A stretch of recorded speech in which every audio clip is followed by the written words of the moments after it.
Welcome to One on One with Mitch Lafon. And joining me on this episode, it is former Angel singer Frank Dimino. We talk about his most recent release, Old Habits Die Hard. We also dig into his past history. Should you care to support the podcast, please head over to paypal.me/Mitch Lafon. You can also find me on Twitter at Mitch Lafon. And now, here is the one, the only, former Angel singer, Frank Dimino. We are speaking with former Angel frontman Frank Dimino. Good day, sir. Nice to be here, Mitch. Pleasure to What's speak happening? with you. Well, we're here to talk music, and so Angel is one of those bands that goes back to my early days, growing up in the 70s. There was Kiss, and there was Cheap Trick, and there was Aerosmith, and lurking in the background there was Angel, and so There you go. it's a great pleasure to talk to you. And of course, Old Habits Die Hard is the album that came out in 2015. It is a great piece of work. So let's start with the modern, and we'll sort of work our way backwards if that's okay. First of all, sounds good. Paul Crook, the guy who helped put the album together, the production and all that. Right. I knew him back in the days when he was with Anthrax, Volume 8 and all that. Right. Moved over to Meatloaf. How did you and Paul hook up, and how important was he to the overall project? Extremely important. Paul and I worked very hard on getting everything correct. Paul was a hard worker. He worked hard on getting it sonically correct for me. He's just was an easy guy to work with, and really was a guy I wanted to help interpret what I was doing. So, and I met Paul when he was doing Sebastian. When he was with Sebastian, Barry and I took Angel out on the road. This was a few years back, and we did some shows in Europe from festivals, and we did some one-off shows with Sebastian, and Paul was playing with Sebastian then. And right after that tour, he moved out to Vegas to do the We Will Rock You thing that was at the Paris, the Queen thing. So I had seen Paul many times after that, so we developed a relationship, and he was one of the first guys that I had talked to about producing the album. Getting into the album and coming up with the concept, do you look back at the old sort of Angel catalog and what you're known for and say, okay, we've got to make something in the same vein initially, or do you think, well, that was then, I want to surprise the fans and make something different? Sort of what was the thought going into it? Well, obviously I can't do what I did with Angel without the other four guys. I mean, it doesn't work that way, So this being a solo project, what I did was when I sat down with Jeff Lebansky and Oz Fox when we wrote the stuff, is we just went ahead and wrote, and I said we have no limits. It doesn't matter. This is a solo album. We don't have to write for a band. We don't have to write for anything but the music. So we just went ahead and wrote songs, and that's how we approached it. So a year later, where are we in terms of a second solo album or a follow-up solo album? Well, Paul and I now have been writing some stuff together, so we'll see what happens with that. We talked about it the last time. He's now in New Jersey now, but he was back here for a while, and we went out to dinner, and then we went to see Glenn Hughes, and then after seeing Glenn Hughes, we said, I have that stuff that I had some stuff that he had sent to me, and I told him that I had worked on a couple of the things. He said, well, I have a few more things. So I said, well, send them to me. So I think maybe we'll see what we have with that stuff. And there's always, Oz and I are always back and forth. He does his Striper thing, and I'm doing my thing. And so we're back and forth. So we may write some stuff together as well. But we'll see. I'm leaning towards doing a follow-up soon, but we'll see what happens. And so how important is it for you to have new music? Because, I mean, you can sort of go out there on the strength of your name or the strength of your brand, if you want, and play shows, do some of the new stuff, do the Angel stuff. How important is it for you to have a follow-up and keep being creative? I think that's it's an important part of the creative process and kind of who you are as an artist. I don't think audiences that nowadays are really interested that much anymore. Unfortunately, I think they always want to hear the older stuff. And as an artist, it's hard to go out there and keep playing the older stuff when when it's so much in the past. But there's some things that are constant, and it's nice to be able to mix it up. I just did a show at the Whiskey, and it was great. I put a few Angel tunes in there, 5 or 6 Angel tunes with the new stuff, and it worked out great. And I think as long as you can work it in with everything, and it makes for a good show, then it's fine. It's just that you like to present the new stuff, and it doesn't seem like there's a whole lot of that going on anymore. It used to be, you'd wait for that new Led Zeppelin album to come out, and then you'd wait to go see them and see them play the new album. Now, unfortunately, it seems like most audiences want to hear the older stuff, but I give them a dose of both. Hopefully they enjoy it. Before we start digging back into the past here, Rickey Medlocke from Blackfoot Leonard Skinner, I interviewed him about 2 weeks ago. Incredibly nice fellow, just so nice. Just a quick comment on what it was like to have him on there, because I mean he's been plugging away at it for 50 years, and he's just such a talent. And how was it for you to work with him? It was great. Rickey's a great guy, and he was perfect for what we needed for that particular track. Tears Will Fall, because of we needed a slide for that particular track, and it worked out great. He put a great solo in it. And you also had Punky on the album, and Punky just released his own solo album.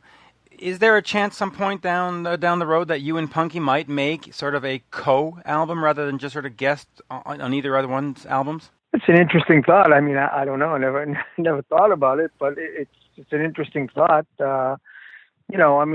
Punky played on the in the beginning thing that Barry and I did, the Angel kind of reformation that we did.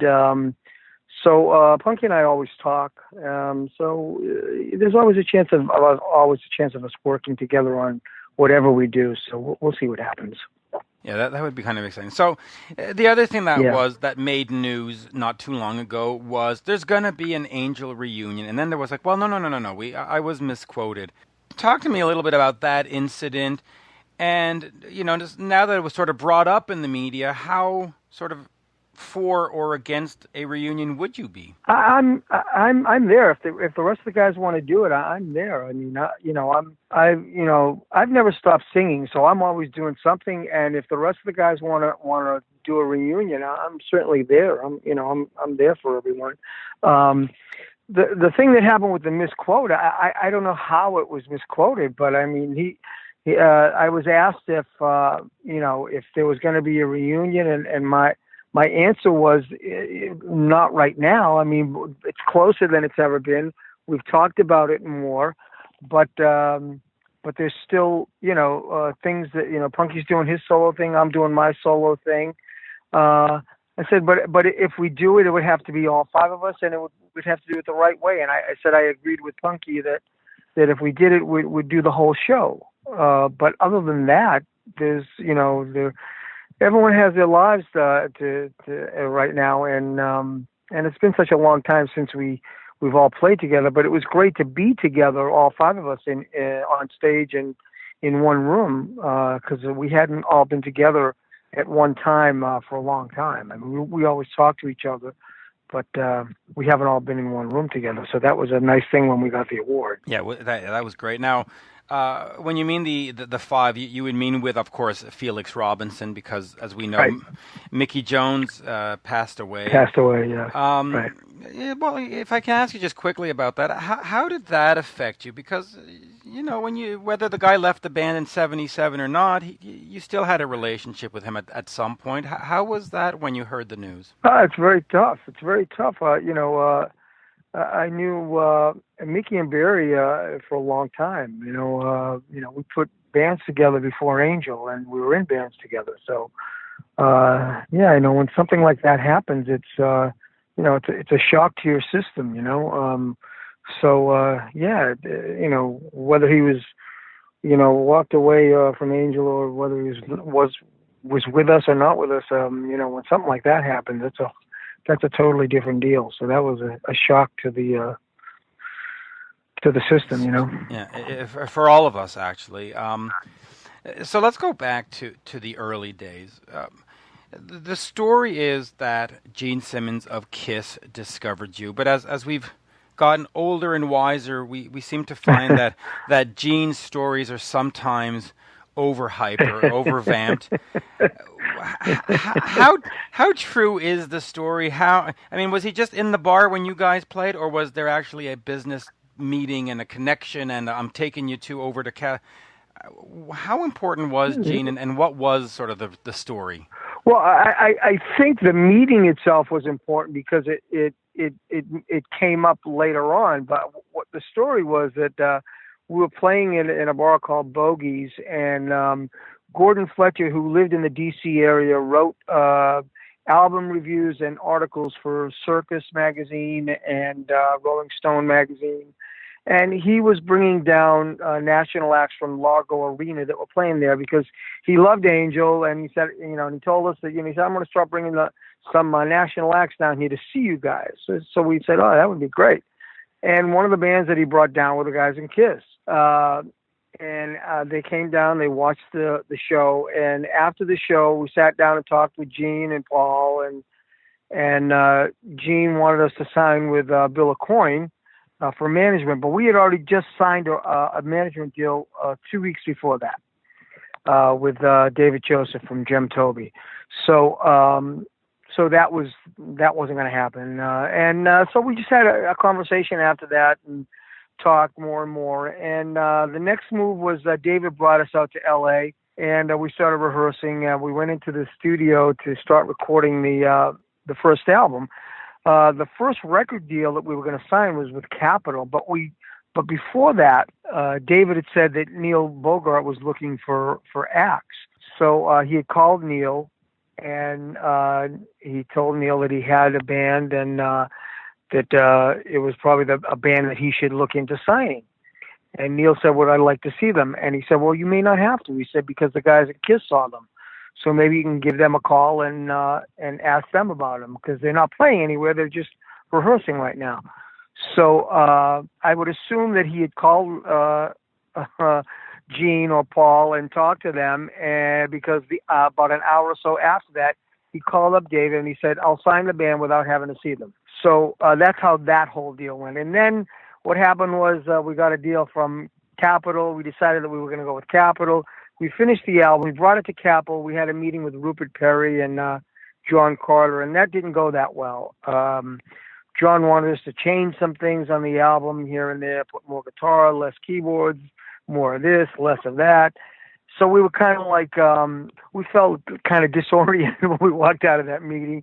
So our manager, David, said, why don't we go back over to Neil and talk to Neil, see what he has to say.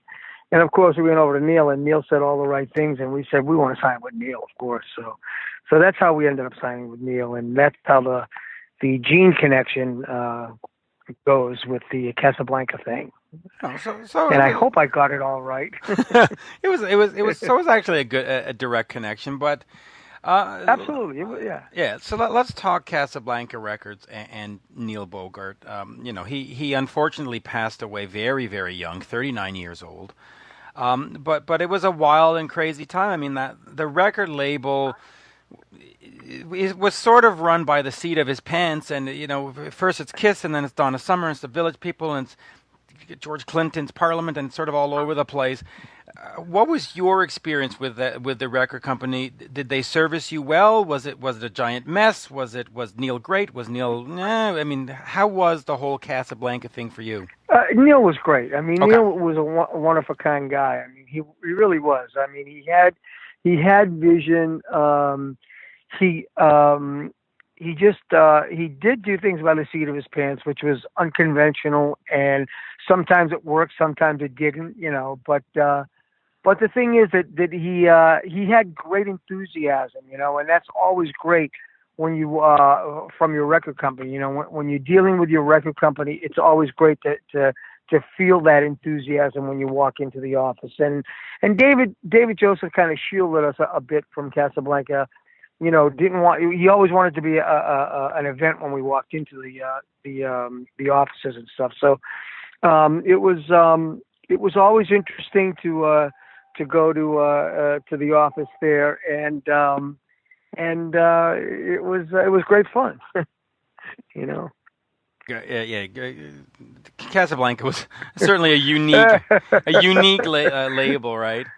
Yes, it was a unique label. Yes, there was no label like it. Not that I know of, anyway. And no label like it since. Right. 1981. You and Punky leave the band, and Greg brings in Ferdy Fredrickson, later of Toto, Ricky Phillips, who's now with Styx. Right. When that happened, how did you look at that? Was that something like, hey, what are you doing, Greg? Or was it like, well, hey, listen, we left, so be it? I think Punky got involved with him again, I think, on that whole thing. But yeah, you know, I was doing, I left at that point, and I was doing a lot of studio work, and I really wasn't, I didn't think about it. I didn't think about it until later, when it was just Greg by himself. When it was Greg by himself, then we thought about, hey, you know, you might want to change the name of the band because it's just you.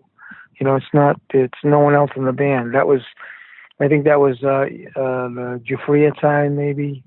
But when he was with Funky and Barry, I didn't really think about it that much. No.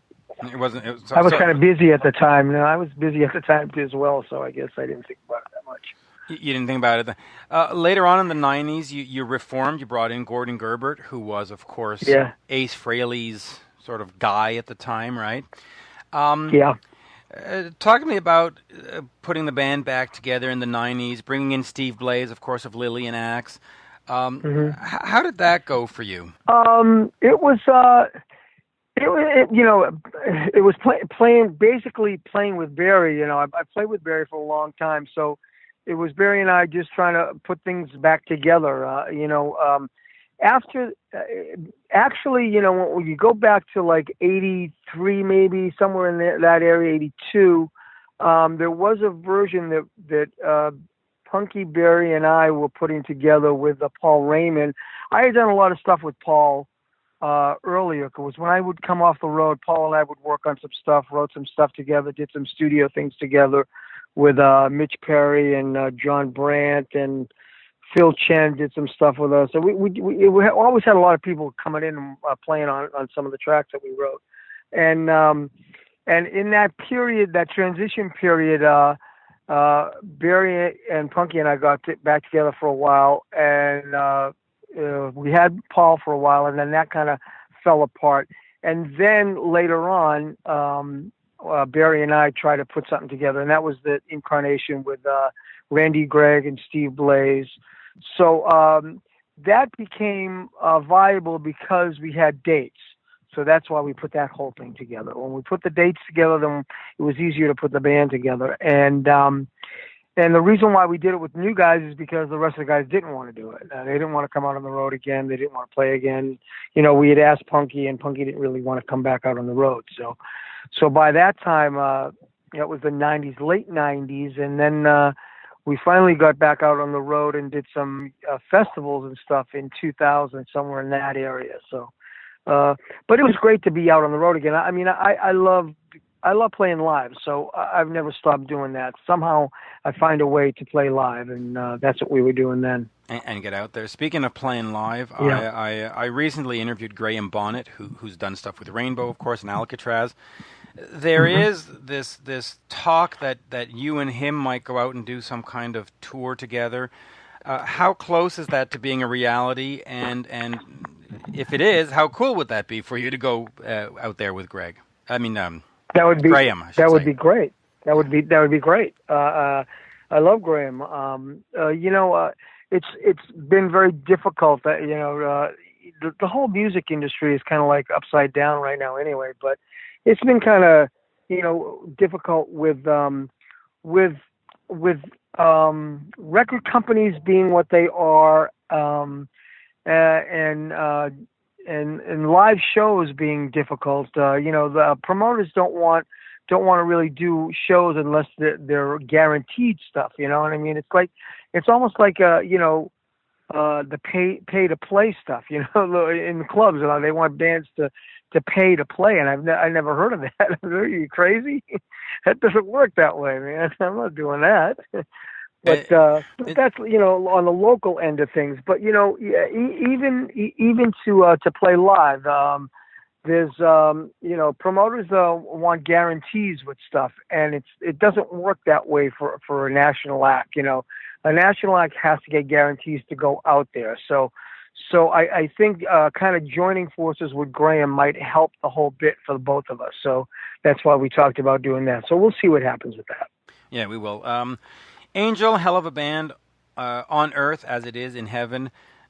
Your first three albums, recently re-released by Rock Candy Records, classic records. People who have heard them, love them, which is also why a label like Rock Candy goes and re-release them, because they know they're going to sell them. Right. Talk to me about those first three records and just that time and putting them together, and why they are so revered. Here we are 40 years later, and people still have a demand for them. Yeah, they were, they're all three of them were interesting records. The first record was material that we just worked on at Bogey's in the club, and we worked and reworked some of those songs. And then when we got to Los Angeles to do the first album, we had a compilation of extra stuff, and we knew the stuff that we picked for the first album, we knew backwards and forwards, and we had some stuff left over for the second album. And at that time we knew exactly what we wanted to do. We were really in tune with each other. We wanted to try and mix that guitar and synthesizer thing together, and highlight both of them, and have a high energy band. And live, the band was really extremely tight and just a high energy band. It was always felt like it was moving forward, and by the time we got to the third album we did was we started to learn about recording. We did it in a castle in LA. We used the rooms for different sounds. So we had a drum kit downstairs in a cement room. We had a drum kit upstairs. We had punky stuff in a big open room. I did a couple of vocals in a tower room, hanging a mic up high at the top of the tower for like a phasing sound. But yeah, we started to learn how to record at that time, and so all three of those albums were really an integral part of our growing up, as a band. And still loved all this time later. So let me ask you then the difficult question. You have Gene Simmons and Paul Stanley, who gives you a nod. You've got Neil Borgard and Casablanca, who at the time was ruling the roost with all the bands that he was putting out. Where did it go wrong? Why are you not sort of on an arena tour right now? Why are you not on your 40th anniversary tour? I don't know. I have no answer for that. I think that we were in a situation where we had to kind of prematurely headline, because after a while, no one really wanted us to open for them anymore. That's for sure. And so what happens is you find yourself in a situation where you really can't fill big arenas, so you got to try and do the 3,000 seaters. So that's what we try to do. We kind of try to do the whole show in a big show, an arena show in a smaller venue. So sometimes we couldn't do the show, sometimes we could do the show. Sometimes we did half of it, sometimes we did all of it. So it was that kind of thing. And we just, weren't able to get on big tours that much anymore. So I don't know if that had a factor in it. I think also what factors in is radio started to change a lot. When we did our first album, they were playing cuts like Long Time, which is like an 8-minute song. And by the time, we did White Hot, they just wanted a 2-minute song. And then they didn't want to deal with Casablanca anymore because they felt that they were a disco label. So we were stuck, a rock band on a disco label. So there were a lot of contributing factors that we were fighting and dealing with. And if I knew what would have solved the problem then, I would have went ahead and said, "Hey guys, this is what we have to do." I don't, I don't have any of those answers. So you just kind of plod along and do what you're good at and you can do. So that's what I do, and I try not to look back and try and figure out those things. They just happen, Right. So it was circumstance. It certainly wasn't the band at each other's neck or drug fueled. Oh, no. Okay. How is your relationship with Greg at these days? I just talked to him yesterday. It's we like I said, all of us talk, and it may not be every day, it may not be every week, but all of us are in touch with each other. It may be a month where I talk to Felix and say, "Oh, hey, how have you been? What's going on?" It may be a month when I talk to Greg, but it just so happened I just talked to him yesterday. But yeah, we're all in touch with each other. I talk with Barry probably the most, and Punky more often than anyone else. But yeah, I mean, we're always in touch with each other. So yeah, and it would certainly be nice to see the guys get out there and hit the festivals next summer and stuff like that. And other than that, what are your plans for 2017? Well, my plans are to go ahead and try and do a few more dates with after playing off the whiskey thing. The band sounds great. The band that I had there that I put together for those shows, I'd like to try and keep together. So I'd like to do a few more dates for that. And in the meantime, while I'm doing those dates, work on the stuff that I have with Paul, and see where we're at, reevaluate, and maybe go in and record another album. That sounds good, Frank. A great pleasure. That was a great pleasure. Look forward to the new album. The new next album. Cool. Right? Yeah. That was great. Thank you. Thank you, Mitch. Thanks. Thank you for asking me, and it was a fun interview. Yeah, we try. I try my best. Yeah. There you go. And when the next one comes out, and if there's any shows that you need help with in Canada, just let me know, and we'll do the best we can. Absolutely. Thank you for asking me again. Absolutely. Cheers. Okay. And there you have it, folks. My interview with Frank Dimino, former Angel frontman, and of course a new album, or their most recent album, is Old Habits Die Hard.